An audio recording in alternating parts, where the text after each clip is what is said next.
Next up, we're going to hear from people here locally who have been trying to deal with the same issue, and I'm going to introduce both of them. I think they're going to tag team or at least both be available. Paul Bringhurst is working on the Cooperative County. He's the Cooperative County Plan Manager for Salt Lake County, and Zach Shaw is a Deputy District Attorney for Salt Lake County District Attorney's Office. And they've actually have drafted a proposed ordinance for Salt Lake County and been working it through the different channels. And we're going to hear about where they've been in their process and where that's at and the barriers that they may have run into. Thanks, Carl. I want to applaud you for putting this on. As part of the Cooperative County Plan, we hold quarterly meetings, and it's a big task to get all these people together and talking about the same subject. And so, again, great job. And I've had many pleasant side conversations that have already stirred up some, I think, some good projects that we can move forward on and even complement what we're already doing. But before I get into the ordinance that Salt Lake County is working on, I wanted to back up a little bit and talk about the Cooperative County Plan and what is that and how does that play a role in the pipeline ordinance. For those that don't know, Salt Lake County does not have jurisdiction over the municipalities in terms of land use. So we don't tell West Valley, for example, what to zone their property or how to regulate development, etc. The Cooperative County Plan, what that is intended to do is really unite the 16 cities that are within Salt Lake County and the 7 townships and other unincorporated areas to talk about planning issues that cross jurisdictional boundaries. Before the Cooperative County Plan, you would find that municipalities and their staff went about their business and planned with kind of in a vacuum and may have talked to their immediate neighbor but didn't talk about issues that may impact the entire valley. So in 2008, the Cooperative County Plan was created through the influence and direction of Salt Lake County Mayor Peter Caroon. And we're not just it's not just a plan, it's not just a document that's been created and published. This really is a ongoing forum or organization. Like I mentioned, we meet quarterly. It's the planning directors from each one of the cities, from the county, and it's grown to include other agencies such as Utah Department of Transportation, Utah Transit Authority, Wasatch Front Regional Council, which is our metropolitan planning organization. It's really grown, and even more recent, there's talks about including the Utah National Guard as they control quite a bit of land on the southwest area of the county and definitely do things that impact land use and other things from municipal level. So that's the Cooperative County Plan in a nutshell. I know we have a diverse audience, so I want to throw in a map just for context. There's the 16 cities, kind of hard to see, but all those light yellow areas around the outside, and then there's kind of some Swiss cheese in Sandy City, and then Kearns is the square in the middle. All those light yellow areas are the unincorporated areas of Salt Lake County. That's what we regulate in planning and development services. So this ordinance that we have drafted, and Zach has been instrumental in this, it would only be implemented in those light yellow areas, as you see. It wasn't easy to form the Cooperative County Plan, just like within any agency or in any other state. Traditionally, people have their mission statements, they have their goals and their objectives, they get their funding, they get their budgets, they go on about their way to accomplish those goals. But we don't always stop to say, how does this affect another agency, or are we duplicating work, or is there some way we can leverage funds, that sort of thing. So the Cooperative County Plan really started out by just going door to door with the other planners in the city saying, hey, what are you guys working on? How can we work together? And like I mentioned, that's grown to include other agencies and other stakeholders too. The Cooperative County Plan has an engagement process, and we do that through all the municipal processes. So we don't adopt something and then it becomes county-wide. If we adopt something, then we would be Salt Lake County, we would encourage the other members of the Cooperative County Plan to take that through their public approval process. For example, down in the left-hand corner there is Powering Our Future Plan. This plan was just finished up at the end of last year.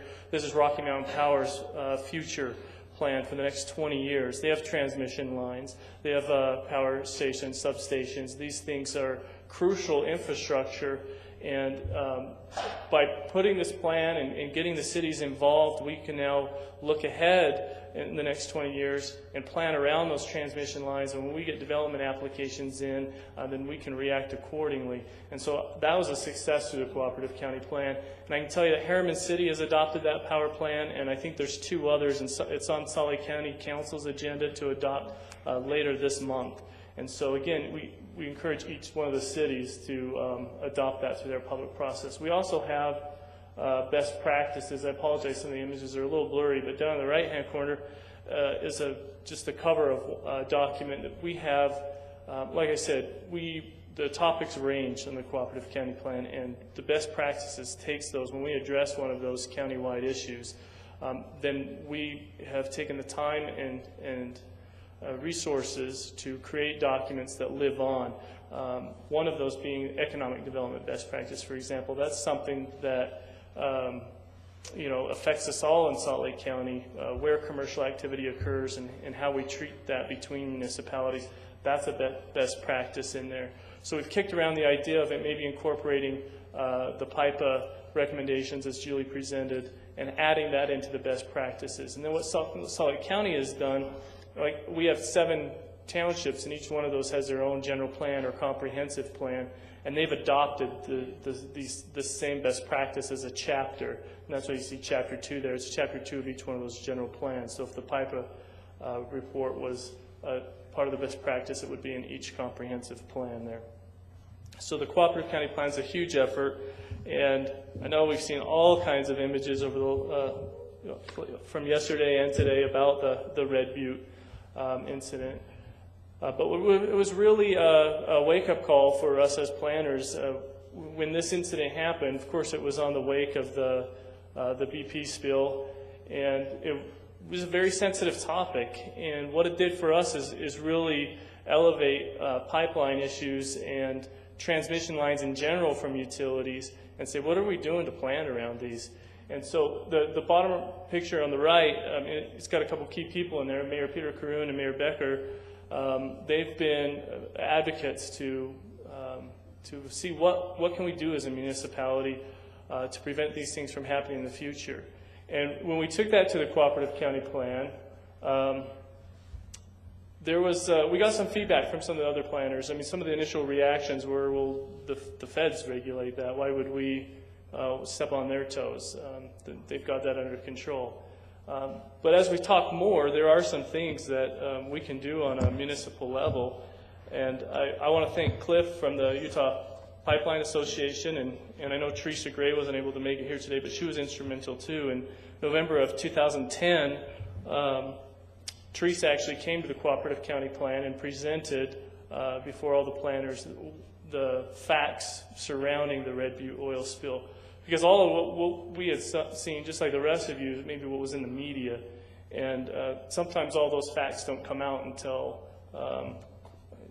quite some time later. So she was great in coming before us and saying, here's what happened, what do you guys think, how do you think we can fix this? And some of the concerns that came out, I mentioned that the feds, they regulate the pipeline, so why should we deal with it?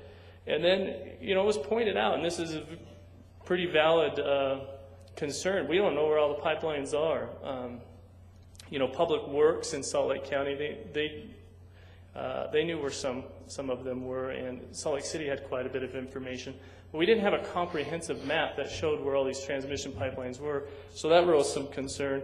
Another one is, we recognize that development can impact pipelines and their integrity, even if the development doesn't encroach in the easement or in the right-of-way. Just the proximity to pipelines and some of the things that are done to develop property could compromise their ability to operate and function as they're supposed to. We also recognize that transmission pipelines themselves, and this seems so simple, but transmission pipelines themselves, of course, have a hazardous risk associated with them. But in land planning, at least from my perspective, and I spent 10 years on the private sector dealing with developers and doing site planning, a pipeline was necessary infrastructure. It wasn't considered a hazard. It's there. We need to work around it. We need to plan around it. But didn't really think about what might happen in the case of a disaster. And so just considering a pipeline as a potential hazard was some new thinking in terms of land use. There was also, from some of the members of the Cooperative County Plan, they said, well, call before your dig handles this. Why are we getting involved? Before they can, dig a hole, they're going to have to call Blue Stakes, and then they'll send someone out to mark it. So that was kind of the initial reaction in November of 2010 when the information was presented to us. But Teresa Gray and the Utah Pipeline Association, they were persistent. They were great. They came back in February of 2011 and presented the public awareness website, which was a great resource. Salt Lake County, as we considered looking at maybe ways that we could, either through a cooperative county plan or as from a municipal level, ways that we can help mitigate risk, I turned to the internet, and the internet is a great resource. We got delivered a phone book the other day, and I had to explain to my 12-year-old what a phone book was, and it seemed kind of silly. And then so after I explained what it was, she said, but why would you do that? Why would you go through pages to look up places? I don't know, we take the internet for granted sometimes, I guess, but search engines are powerful, and just through a couple of links and a few keywords that the Utah Pipeline Association gave me, I was able to not only educate myself, but I turned those links over and some brochures over to a lot of the staff members at Salt Lake County, and that got circulated, and that got a lot of people educated about the situation, and got people thinking about how we could mitigate it from many different aspects. And so I want to thank them for being persistent with the Cooperative County Plan. And also they presented these links, which I found the Piper report online, and it was a great resource. In fact, it was my starting point when I started to develop a draft ordinance that might be able to mitigate risk for transmission pipelines in development. I read the Piper report from front to back, and it has a lot of great recommendations in there. Not all of them fit within the current development standards that Salt Lake County has, and so it wasn't as easy as just, hey, let's copy and paste. It's not at all like that. And then the National Pipeline map, the NPMS, National Pipeline Management System, mapping system, thank you. It was a great resource too. It was for the first time I could go there and see all the transmission pipelines in Salt Lake County and feel assured that those were the ones that were there. But it presented some problems in terms, we don't always think about how, coming from the private sector, I've only been in Salt Lake County for 18 months. And I used to submit the development applications. I was on the other side of the counter. And I didn't always think about, well, how does this get administered? All I cared about is how quick do I get that permit? And I didn't take into consideration the long-term effects of development, and also, how's the practical sense of administering a regulation.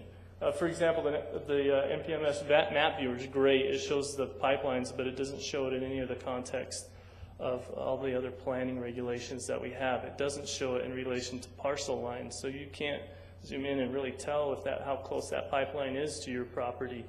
And so I immediately thought that we've got to come up with a better way if we're going to enact an ordinance that deals with development in the proximity to pipelines. And so I visited some of the websites, and I found additional information. I'm not sure if I'm running out of order. I just want to point out that those were great resources. I pretty much already stated that, so I'll just move on to the next slide. But I do want to point out, before I go into this one, that PHMSA, the Piper report, the pipeline system, they practice what they preach, all these people that have been up here over the last couple of days. Because if I wanted information, I got it. And it wasn't, I got it a week or two later. I got it when I asked for it. And trying to implement something it was priceless. It was great. I asked for that pipeline system to be sent to me in Geographic Information System format in an Esri shapefile. I got it on CD within 3 days, 3 business days. So I had that information at my fingertips. It gave me all kinds of information, from pipeline operators to the diameter of the pipe to the pressure that was in it. I got more information than I knew what to do with. But what it did is it helped us form the basis for our map, so that as we move forward with our ordinance, if we were to implement something, that it gives us a reference point geographically in the context, which is really important, in the context of our other regulations. Because you don't want to just look at pipelines alone. When you look at how are we going to deal with this in relationship to all of the other development standards and regulations that we have. So it's really important for us. So through the Cooperative County Plan and vetting this through other staff members at Salt Lake County, we did come up with some very important things that we knew we needed to recognize in our ordinance. First of all, the pipelines are necessary and vital to our economy. And they give us the energy that we need, and they distribute it. And so we need to recognize that the pipelines have rights too. And also recognize that this is a county-wide thing. This isn't just specific to one jurisdiction like the Red Butte incident with Salt Lake City, but our pipelines branch out all through Salt Lake County. We also recognize now, and I mentioned this, that this is kind of common sense, but we just want to put it out there in our ordinance that pipelines are hazardous, and they do pose a risk to public safety and the environment, and that new development in proximity to pipelines may pose a risk to public health and safety. And of course, Salt Lake County, under the direction of Mayor Caroon, we do wish to minimize this risk and do what we can. Our ordinance is not going to be a comprehensive approach to solve the problems that have been presented here today, but it is a very key piece to the puzzle. And so I'll go over what our ordinance does here just real briefly. Our ordinance is titled the Pipeline Notification Area Ordinance. And in its very name, it kind of exemplifies what the purpose of it is. And that's to notify the applicant and also notify the pipeline operator. Notify the applicant that you're within close proximity to a transmission pipeline, and then have the pipeline operator notified that there's a development application that has been made at Salt Lake County and that you should be aware of it. And then we go on a little bit further and require that applicant to contact the pipeline operator. Well, why would we do this instead of just relying on blue stakes? Because when we rely just on the call before you dig, it's almost too late at that point from some aspects. Because when you call blue stakes, you're ready to excavate. So the design's been done, the permit's been issued. So what this is an attempt to do is catch it at the planning process. And there was some talk at the Cooperative County Plan, should this be an ordinance that's implemented through the Salt Lake Valley Health Department? They're a county-wide agency, meaning they have jurisdictional control over all the municipalities and the unincorporated areas. But there's some problems with that. The Salt Lake Valley Health Department doesn't regulate all of the development within the county. They only, under their ordinances, review subdivisions and some other forms of development. They don't review everything. At Salt Lake County Planning and Development Services, anybody that needs any kind of a building permit comes through our planning department, whether they're building an accessory building like a detached garage or they're just excavating for a swimming pool in their backyard. We catch that. And so it felt like that's the place where it needs to be. So at our front counter, we can pull up a map at the time of application. We literally just plug in the address or the parcel number, and up pops a whole lot of information on the property. Once this is implemented, one of the key pieces of information will be if it's in our notification area. If the property, the subject property of the application is in the notification area, that will tell our staff member right at the front counter that it's in close proximity to a pipeline, and then the requirements will follow. They'll be required. We will provide the information for the pipeline operator, and they'll be required to notify that pipeline operator. And then also we require, before a permit can be issued, proof that that pipeline operator was notified and given 30 days to respond. If the pipeline operator responds, we will take a look at those comments and consider those in the development application review. And so in a nutshell, that's the ordinance. What I want to point out. Can I just jump in? Sure, go ahead. One other requirement of the ordinance is, or the draft ordinance, is to provide them notice of any public hearings, the pipeline operators, any notice of public hearings as well, so they'll have an opportunity to come before the planning commission and share their concerns as well. So great point. Part of the public process. Great point. In fact, the majority, anything over an acre is considered a conditional use in commercial development in Salt Lake County. And so that would be required to go through our planning commission, have a public hearing, it would be public notice, and also the pipeline operator would be given the opportunity to attend that hearing. And so many of the development applications do require a public hearing and get that opportunity. This is a snapshot of our map. Our notification area currently, now our ordinance has not been adopted. It's in its final stages, but we're still accepting input and we're still making minor revisions to it. And it has not been put on an agenda yet for our county council. But right now we have the notification area 660 feet from either side of the pipeline. So it's nearly a quarter mile wide. What we did is we looked at the pipeline recommendations and we took the most conservative approach, and we put that 660 was about as wide as was recommended, and that's our starting point for our notification area. And so what you're seeing up here on this map is all the green areas would be the unincorporated pipelines that we would be able to regulate, or the properties within proximity we would be able to regulate in unincorporated Salt Lake County. Through the Cooperative County Plan, we'll encourage other municipalities to adopt a similar ordinance, and that's what you would see in yellow. If all the municipalities within Salt Lake County adopted the similar ordinance, you would see the yellow and green as the notification area. Can I just jump in, Paul, Sure. on the 660 feet? I think there was a couple reasons that the pipe report, or a couple purposes for that area, and one of them was if there is a disaster, a quarter mile is probably a good amount of space to account for that disaster. And then the second thing is that the accuracy of the pipes sometimes isn't is as precise as, and so that accounts for a little bit of to account for that challenge as well. Right, there's a buffer in there. And thanks for pointing that out, Zach. The information is great, but when I did dig into the details of the GIS information that I received, there was some question on its accuracy, and some lines were showing abandoned where it was thought that maybe they were not. And there's a lot of lines in there, and to go through all that detail, it would take a long time. And this has been a process in the making of a year already.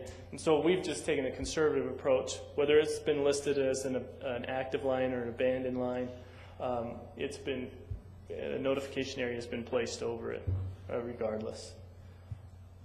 Right now, this wasn't, I just wanted to point out real quick here that this isn't an ordinance that I got in my office and shut the door and wrote it by myself. This really started with the Red Butte incident, and many of the stakeholders that were involved with that, including the Salt Lake Valley Health Department, many key staff members at Salt Lake County. It was presented before all of the planning departments throughout Salt Lake County through the Cooperative County Plan. We also presented before the Salt Lake County Council of Governments, which many of the mayors are represented on that council. And so this ordinance has been vetted through that process. It's also, earlier drafts have been available online through the Cooperative County Plan website, which is listed here at the bottom. It's just cooperativeplan.slco.org. You can find out all kinds of information about the Cooperative County Plan. You can review a copy of our draft ordinance. My email address is on that website. I encourage any input that you have. And our next steps here are really to present this draft one more time through our technical committee that's made up of many staff members of Salt Lake County. And then we'll educate our staff on how this policy, when implemented, will work, so that when you come in as an applicant and you apply and you're in that notification area, that the staff take the necessary steps that the ordinance calls out, and then we will incorporate it into our live GIS viewer that's made available through our Salt Lake County Planning website. So that concludes my presentation. I hope that was useful, and I welcome any questions. Thank you.